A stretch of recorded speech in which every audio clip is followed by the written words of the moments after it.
안녕하세요. 김용진 목사입니다. 이 영상은 성경 통독하시는데 도움을 드리기 위해 마련한 영상입니다. 통독을 하면서 익숙하지 않은 배경과 내용들로 인해 어려움을 겪는 성도분들이 조금이나마 도움이 될까 싶어 마련한 것인데요. 조금만 관심을 기울이시면 읽으시는데 유익이 있을 겁니다. 그럼 오늘 읽을 부분에 대한 안내를 해드리겠습니다.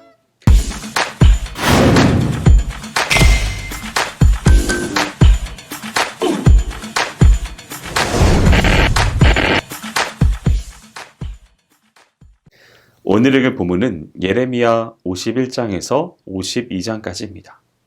51장은 46장에서부터 시작되어진 유다 주변을 향한 예언이 종결되는 장입니다. 1절에서 44절은 50장부터 이어져 오던 바벨론 멸망에 대한 예언을 반복하고 있습니다. 이러한 본문은 바벨론에 대한 하나님의 심판을 다양한 각도에서 선포하고 있는데, 이를 좀 더 구체적으로 살피면 다음과 같습니다. 먼저 하나님께서 메대 바사를 통해 바벨론을 심판하실 것을 예언한 사실이 나옵니다. 이어서 창조주 하나님과 대조되는 바벨론 우상의 회파 예언을 통해 바벨론의 멸망과 이스라엘 민족의 회복을 암시하신 사실이 이어집니다. 그리고 바벨론이 시온에 행한 대로 보응을 받게 될 것이 예언되고, 열방을 심판한 하나님의 도구로서의 바벨론이 결국 황폐케 될 것을 말합니다.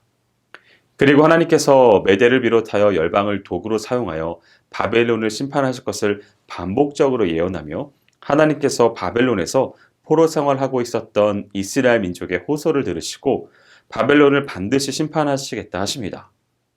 끝으로 끝내 멸망하게 될 바벨론을 향해 부르는 애가가 나타납니다.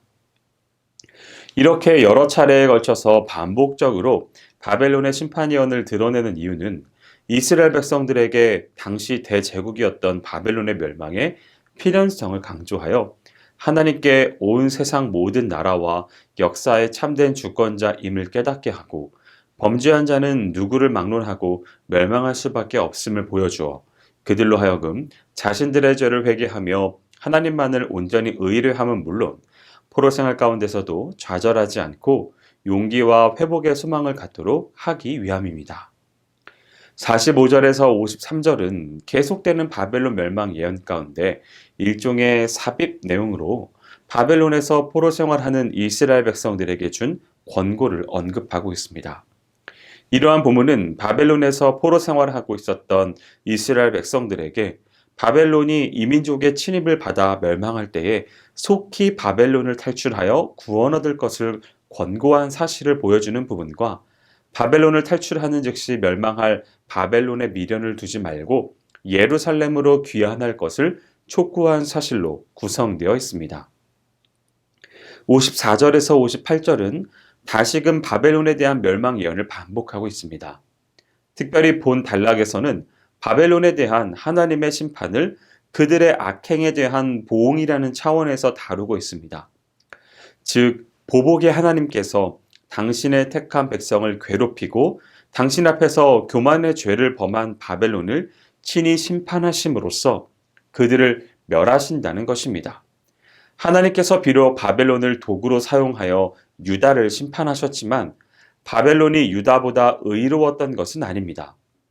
따라서 선민 이스라엘을 압제하고 하나님 앞에서 극도의 교만에 빠진 바벨론이 계속 건재하는 사실에서 이스라엘 백성들은 여호와 신앙에 큰 회의를 가지게 될 것이 분명합니다. 이에 하나님은 바벨론에 대한 멸망의 예언을 선포하심으로써 이스라엘 백성들이 품을 수 있는 회의를 없애고 포로 귀환에 대한 소망을 주어 여호와 신앙을 더욱 견지하도록 하십니다. 59절에서 64절은 바벨론 멸망 예언에 관한 최종 결론에 해당하는 부분입니다. 이러한 본문은 예레미야가 바벨론으로 가는 시드기야의 사신 스마야에게 바벨론에 대한 심판 예언을 기록한 책을 주어 그것을 바벨론에 가서 선포케 한 사실과, 또 책에 기록된 예언을 선포한 다음 그 책을 돌에 매달아 유브라데 강에 던지게 한 사실을 보도하고 있습니다. 여기서 예레미야가 스마야에게 바벨론에 대한 심판 예언을 기록한 책을 유브라데 강에 던져 빠뜨리게 하는 것과 같은 상징적 행위를 소위 선지자적 예언 행위라고 하는데, 이는 예언의 내용을 상징적인 행동을 통해서 강조적으로 드러낼 때 사용하는 것입니다. 여기서는 바벨론의 멸망 예언을 기록한 책이 유브라데강에 빠지는 것처럼 바벨론 역시 멸망하여 다시는 재기할 수 없음을 확증하는 의미가 있습니다. 52장은 예루살렘의 멸망과 그 이후의 사건들이 나오고 있는 장면입니다. 1절에서 34절은 예레미야 전체의 결론이자 역사적 부록에 해당하는 부분으로 예루살렘의 멸망과 그 이후의 사건들을 기록하고 있습니다. 이러한 본문은 내용적으로 볼 때 열왕기하 24장과 25장을 거의 문자적으로 인용하였습니다. 한편 바룩이 이처럼 역사적인 부록을 여기에 첨가한 것은 예레미야가 선포한 유다를 향한 이 심판의 경고가 분명히 성취되었음을 밝힘으로써 예레미야의 모든 예언, 특히 유다 회복의 예언 역시 분명히 성취될 것이라는 사실을 확증하고, 나아가 하나님의 모든 예언은 반드시 성취된다는 사실을 역설하기 위한 것입니다. 그러한 점에서 볼 때 본문은 예레미야 전체의 결론이라 할 수 있습니다. 이러한 본문은 크게 세 부분으로 나눕니다. 먼저 전반부는 예루살렘이 바벨론에 의해 함락될 당시의 정황을 보도하고 있습니다. 이와 관련하여 먼저 예루살렘 함락과 시드기야 왕의 종말에 대해 다룹니다. 이어서 예루살렘 성과 왕궁과 성전이 바벨론 군대에 의해 파괴되고 비천한 자를 제외한 유다의 백성들이 바벨론의 포로로 끌려간 사실이 보도됩니다. 그리고 성전 기물이 바벨론 군대에 의해 노략당한 사실이 나옵니다. 다음으로 중반부에서는 제사장을 비롯한 기타 유다의 지도자들이 바벨론 군에 의해 처형당한 사실과 이미 앞에서 간단히 언급한 바 있는 유다 백성들의 바벨론 포로와 관련하여 구체적인 보도가 이어집니다.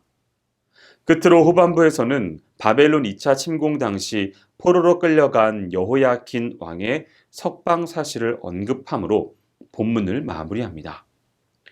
여기서 특별히 여호야긴의 석방 사실을 언급한 것은 본서 전체에서 언급되고 있는 이스라엘 민족에 대한 하나님의 심판의 목적과 결과를 예시한 것이라고 할 수 있습니다.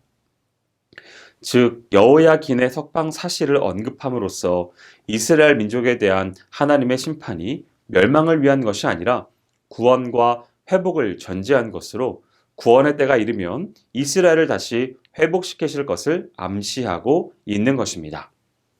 여기까지 예레미야 51장에서 52장까지 성경 통독을 하실 때 도움이 될 만한 내용을 전해드렸습니다.